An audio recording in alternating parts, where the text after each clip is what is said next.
Hello, everybody, and welcome once again to another episode of the Backyard Diamond. I'm your host, biggsdaddycool. You can find me on Instagram, Snapchat, Twitter, Blowout Forums, Net54 Forums, everywhere you can find me in a hobby that says Biggs Daddy Cool.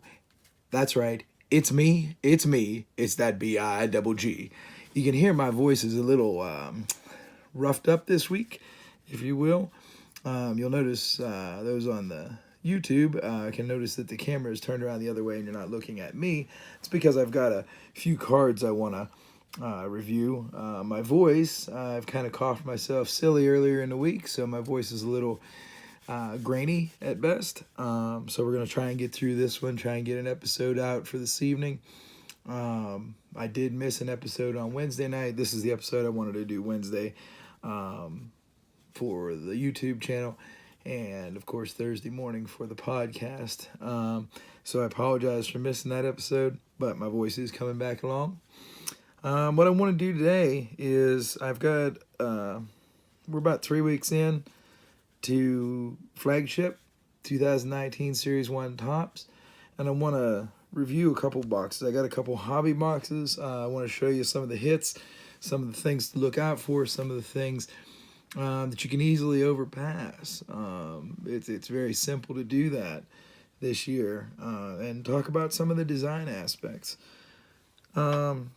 Just the regular base. I've just got a couple here for you, because I'm sure everybody's seen them already on Twitter and Facebook and Instagram and all that stuff.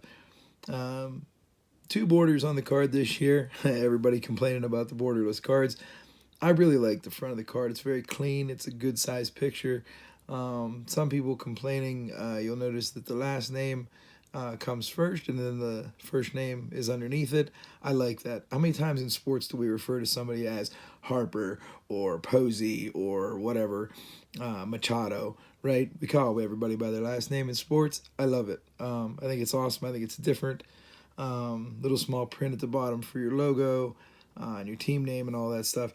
The back, I think, is also very clean this year. You'll see very readable stats, very reminiscent of, in my opinion, 70s and 80s into the 90s. Flagship, it's very nice, very clean, very easy to read. Of course, way down at the bottom there, you've got your little code that tells you whether you've got an SP or a variant or something like that. Those, as we can all attest as we get older, are getting a little tougher on the eyes. You'll notice there we got the Robinson Cano base. Just to show you a couple different ones there. We've got Javi Baez here to show you. Oh no, I grabbed the wrong card.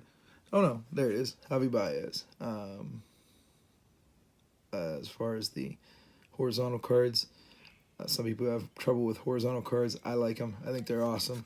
Again, back very clean, mixed in. It is a nice, nice bit of differences. There's Alex Colomb.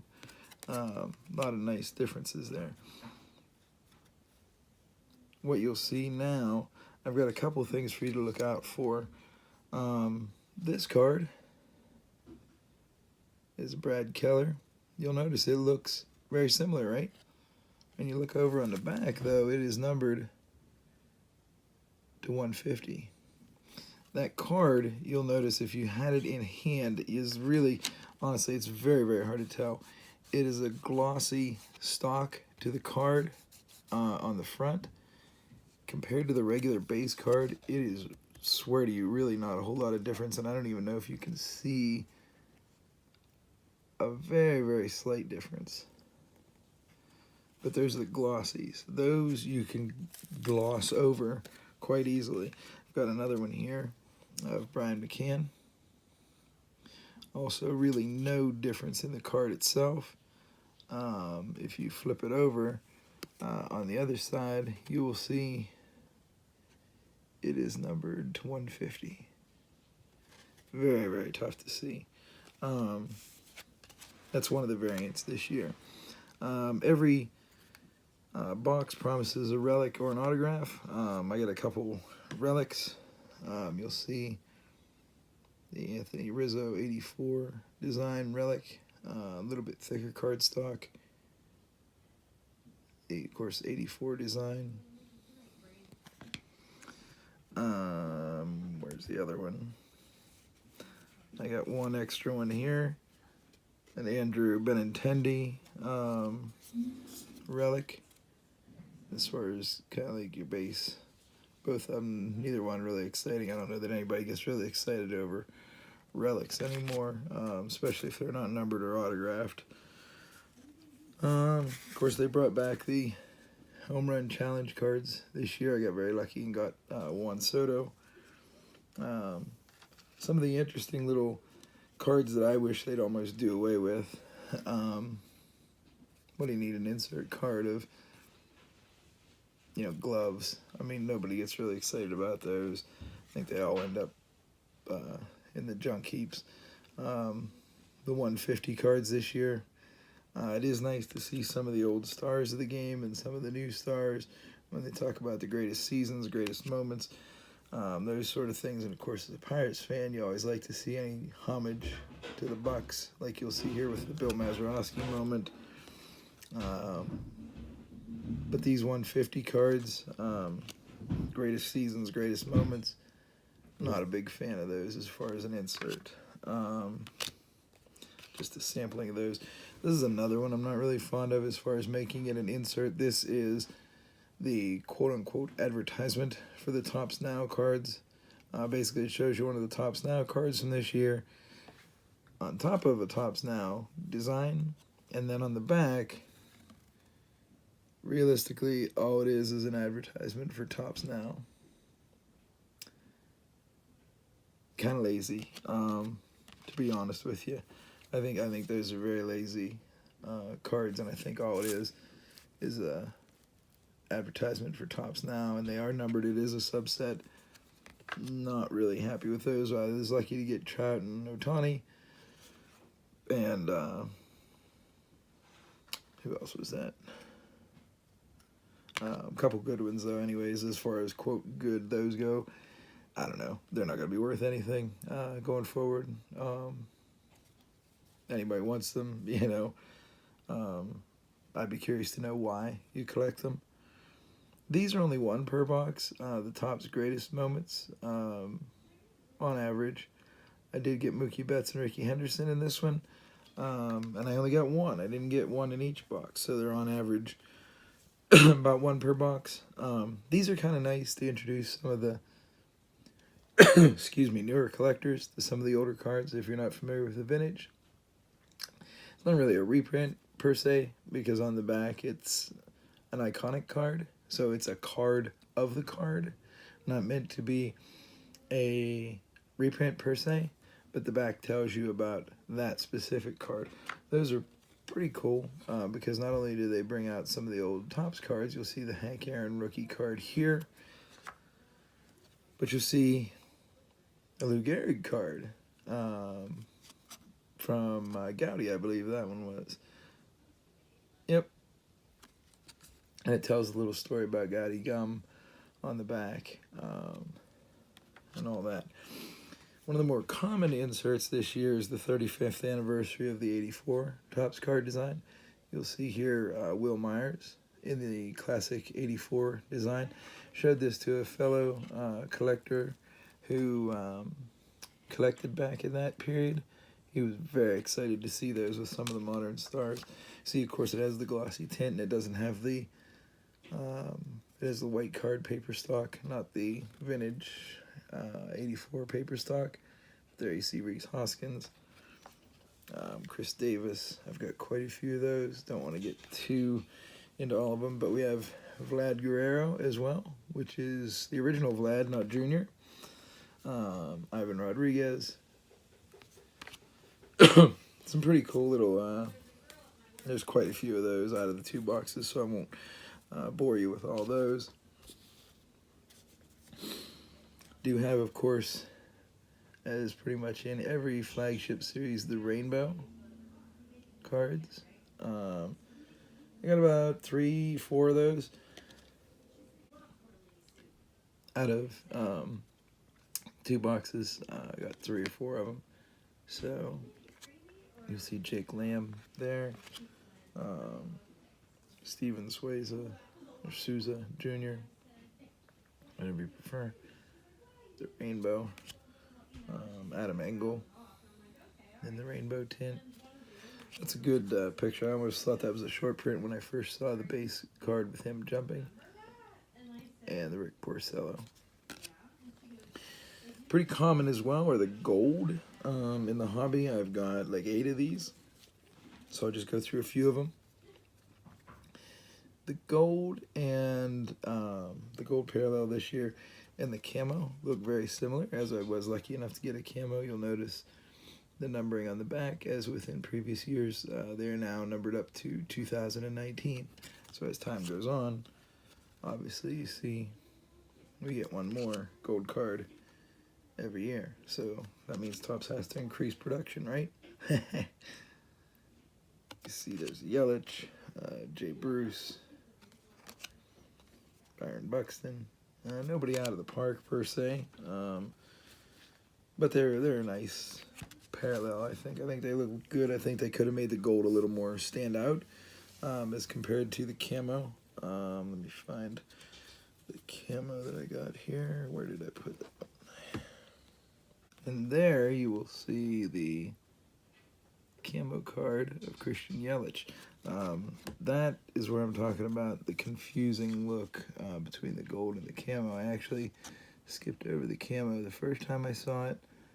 You'll notice the pattern is quite similar, very, very close between the gold and the desert camo.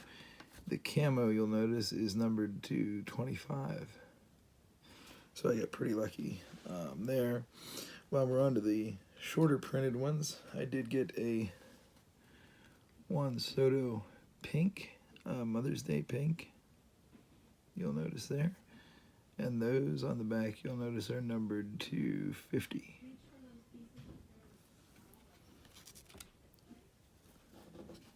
A couple of the excellent base cards we got.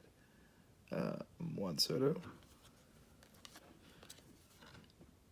Mike Trout. A great pose there. That, you know, I know it's been a couple years they've had something similar, but that's a great pose. Shohei Ohtani. Couple of Kunas. The Luis Urias base flagship rookie. What we also have to show you real quick are the cards that are stamped to 150. Now you'll notice this is a 150 card stamped with the gold stamp of 150, and in the corner you'll see the gold Topps foil as well. This is a Brandon Lowe. You'll see the gold 150 card stamp in the corner of the card, and the gold Topps logo. Truthfully, 1, 2, 3, 4, 5. You get maybe 10 of those out of 2 boxes. They're not terribly rare, but I think it is kind of nice. It would be interesting to see somebody put a set of those together. I think they look pretty sharp. There's a good angle on that 150 gold stamping on that Urban Santana. What else do we have here?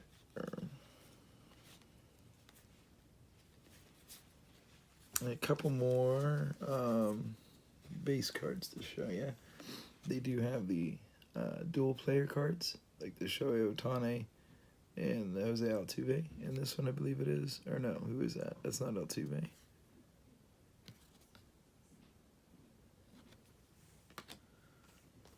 Gleyber Torres Rookie Cup card, and you'll see the Rookie Cup logo has returned again for 2019. I mean, but all in all, I didn't get any autographs, all relics, pretty much standard fare for what you'd expect for 2 boxes of Flagship. one of my buddies passed this on to me to show you what the heavier relic cards look like. He also got 2 relics in his 2 boxes that he got. But this one is a little bit heavier, a little thicker cardstock. I didn't actually measure. You'll see it's pretty stout. But it's got the gold ingot in there. It's a Mark McGwire commemorative, 150 years of baseball. Pretty nice. Feels like something you'd get out of a blaster in a hobby box. I'm not disappointed in it. I like it. Some of those manufactured relics, you know, give or take, I guess, they don't really hold their value too long. But otherwise, that's the last thing I wanted to show you. Anyways, that's our review of 2019 Series 1 Flagship. I love it. I think it's a fantastic product this year. Don't be afraid to go out and find yourself a couple boxes of it if you get a chance, or a couple blasters. It's a really exciting product this year. All right. I just want to tell you, have a beautiful day. It was great having you again. I'll be back again. Have a great day. It would also mean the world to me if you would subscribe or comment on any of my posts, whether it be on the podcast, whether it be on YouTube, Instagram, wherever you see me. Comment, tell me what you think. I'd be more than happy to respond to you. I really love hearing from you guys. Thank you so much. It would also mean the world to me if you would subscribe or comment on any of my posts, whether it be on the podcast, whether it be on YouTube, Instagram, wherever you see me. Comment, tell me what you think. I'd be more than happy to respond to you. I really love hearing from you guys. Thank you so much. Have a beautiful day.